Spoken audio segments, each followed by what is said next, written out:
来即家伫新北市有家长来投诉，讲即个轻度听力障碍的4岁查囝，伫幼稚园疑似去互老师甲扇喙皮，即卖查囝拢唔敢去学校，而且即个听力的障碍为轻度恶化做重度。家长到幼稚园要看监视器，独独就是发生代志的即间教室，即个监视器害去了。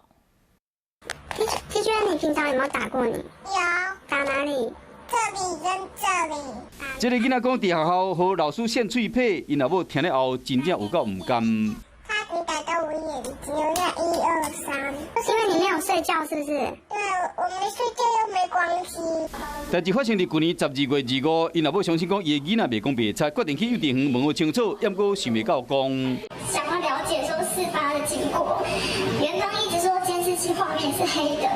那才拄好，就发生代志，这间教室监视器歹去，因老母只好问其他的同学。我在等他真的中午睡午觉，有没有被老师打？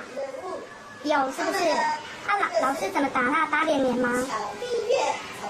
打哪里？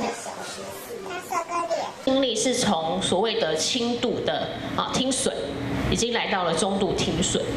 因的听力可能永久性的受损，而且情绪嘛受到影响。即马唔若无去读册，个性嘛为真活泼，变甲真封闭。不过园方拢无一个交代。